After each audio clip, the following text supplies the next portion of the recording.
Hello everyone, welcome back to my channel. If you're new around here, I make videos for anyone who's looking to try and improve their chess in a club rating level, beginner level, any level really. I'm just documenting my chess journey, showing what I'm learning, showing how I'm trying to get better at the game and all of that stuff. So if that sounds interesting, please consider subscribing, as it would be greatly appreciated.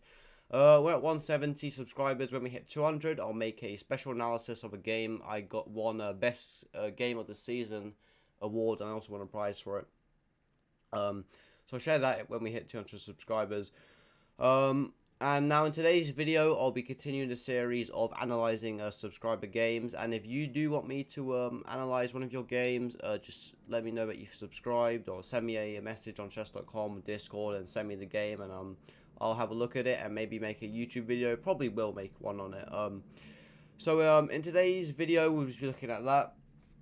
With the white pieces is Kevin. He's the subscriber and a very loyal subscriber. I believe he's been supporting the channel for a while. And now he's playing a 1500. Now he's only 1100, so there's quite a rating difference here.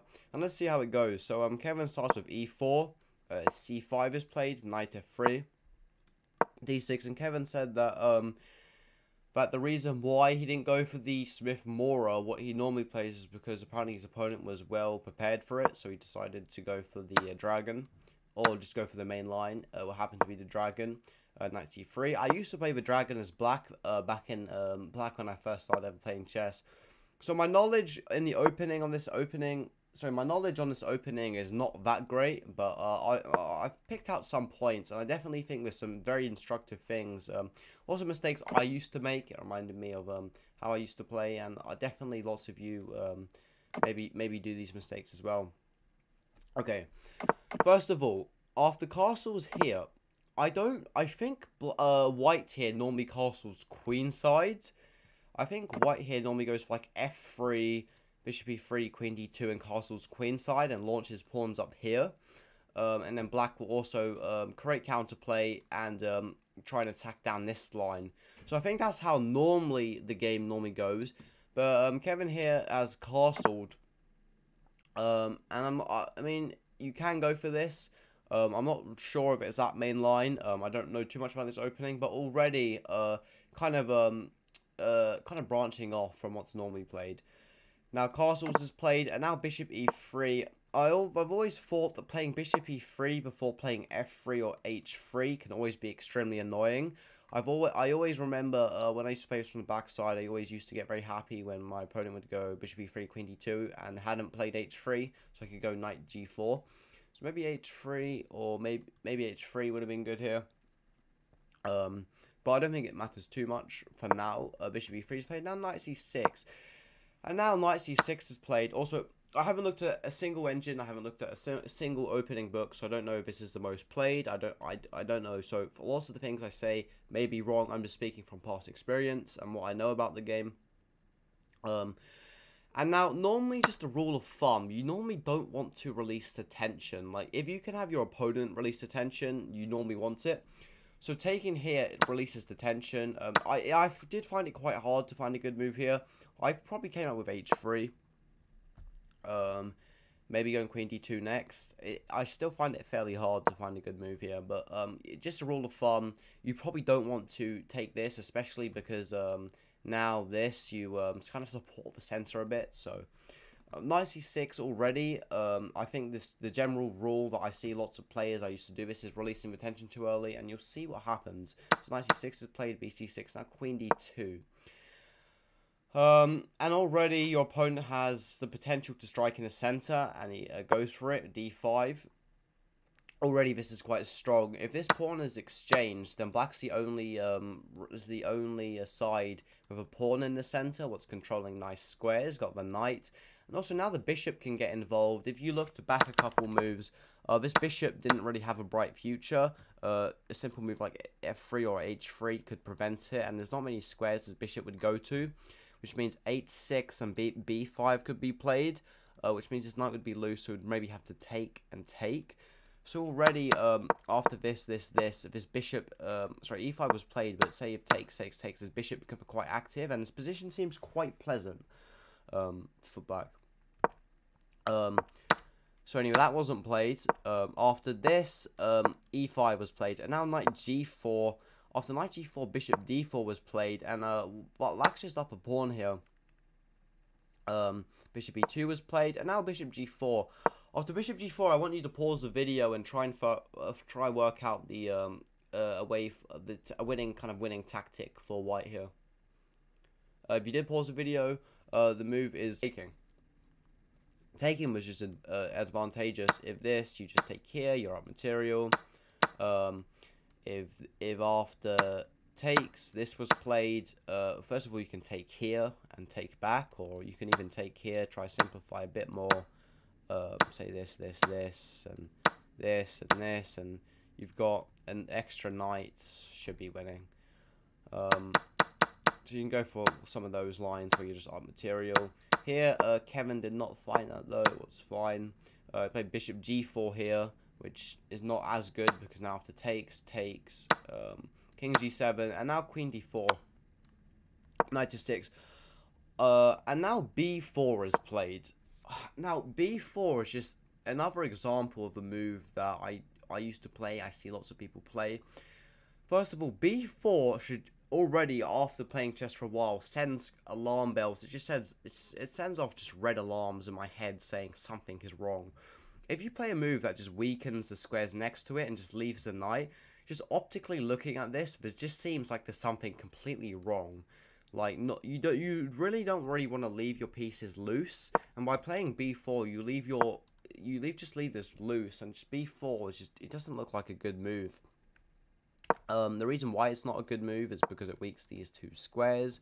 It's just almost just a waste of a move, honestly. It doesn't really do much. A better move would probably be rook e1. I mean, I couldn't really find, but here this knight is pinned, which means you're currently almost playing up a piece, which means they have to waste a tempi, and you can use that to like get your knight into the game. So currently this position actually should be fairly good. Maybe put your knight on this square. Maybe that could be an option.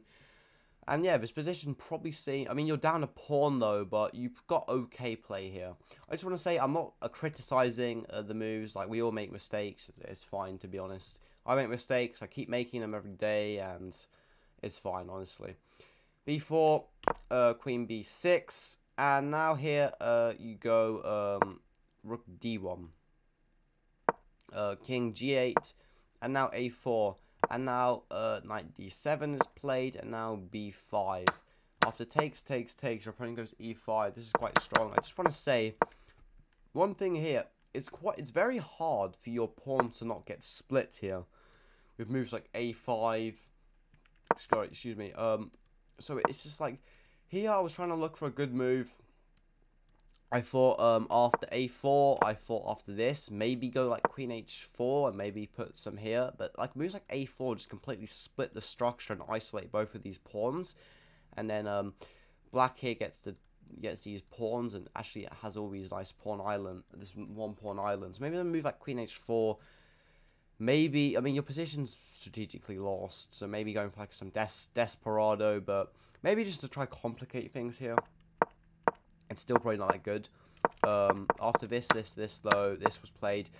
And now you play another move that I think is quite instructive into what not to do. You play rook h4. It's almost never a good idea. Sorry, you play rook g4. It's almost never a good idea to put your rook on the same file when there's pawns here. I've lost lots of games doing this, so I've learned this the hard way. But probably a better move, just keep it simple, rook d1. A lot of the moves you see here, a lot of the moves I suggest alternatives to, like say here, saying like rook e1. You just want to try to keep it simple. Like you don't want to try overcomplicate too many things. So even a move like here, just keep it simple with like rook d1. But you went rook g4, sorry, and after f5, your rook would be very lucky to actually get out here. I think it's very lucky that it's not actually just getting trapped. I mean, after here, you probably should have used this to go rook b4 and maybe do something like this. After d4, knight e2 is played, takes, and now you're still down a pawn. Rook a2. Looking to, I don't mind f5 though, actually. This is played, you win back a pawn. A6 is strong. Now here, I thought, here maybe you could have gone rook h3 to try get your rook back into the game. Currently this pawn is pinned, so probably rook h3 here could have been maybe your kind of move to try and really get back into the game.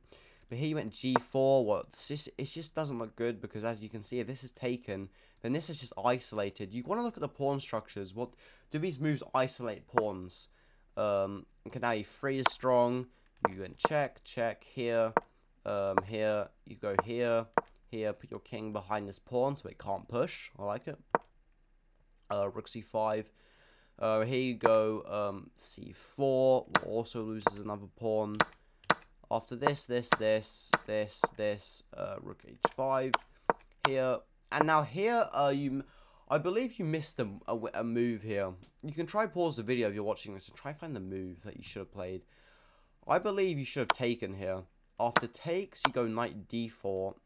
Say if this is played, then you can just go here. You throw nasty discoveries. You win back the material as well. And then say if this is played, say if like this is played, then you can either take with the rook, or you can take here and maybe win up this pawn, something like this. I'm not 100% sure, but maybe try win this pawn back or something like that. But you should have gone for that, honestly. It was just a winning. It was a probably equalizing tactic. I'm not sure if it actually equalized the game. Maybe black with his passed pawn still better, but you would have had a better chance. And now after rook b2, you just blunder a fork, but your opponent misses it. Rook b7 is played, king f1, b4, knight d4, and now here your opponent blunders because after takes. I think you can. There's a forced mate here. Try find the forced mate. So here you can try pause the video and find the forced mate. It's actually a very nice checkmate. This actually just reminded me of puzzles like this. I'm actually surprised a position like this exists, because I do puzzles every day on chess.com, and I get positions like this every day, but never in a game. So this was actually like heaven to me, seeing this. But after this, very nice sacrifice with this. If this is checkmate, and if it goes here, you go this, and that is also mate. So very nice puzzle there with the rook sacrifice. Anyway, you did not play it. You played rook b3.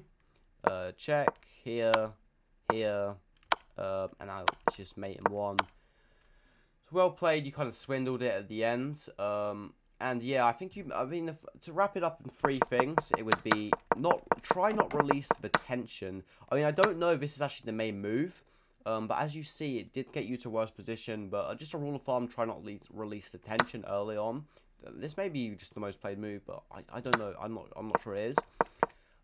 Also, another thing, I said it in my last analysis video, keep it simple. Don't play moves like b4, what kind of seem complicated, and you probably think have like some complicated reasoning behind why it's good. Just keep it simple. Play a move like, say, rook e1, just targets his pawn, pins his queen a bit, and just play kind of simple moves that don't weaken your position too much.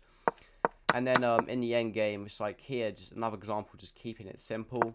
So I would just try keep it simple, try not release the tension, and another thing is probably maybe in the opening, I think you got quite a bad position quite fast. So maybe work on your Sicilian opening a bit, kind of learn some of the ideas, because you went quite bad fairly fast. But you did, to be fair to you, did win the game, and you did beat an opponent way higher rated. So you were playing someone a lot higher rated. Also tactics, actually. I would actually say the third thing is tactics. So keep it simple, don't release the tension, and work on your tactics, because there was lots of tactics in this game that you missed. Anyway, hopefully that wraps it up well. Hopefully you enjoyed it. If you did, leave a thumbs up. And thank you for submitting your game. If you do want to be featured in a video, just let me know, and I'll try and make it happen. And yeah, have a good rest of your day.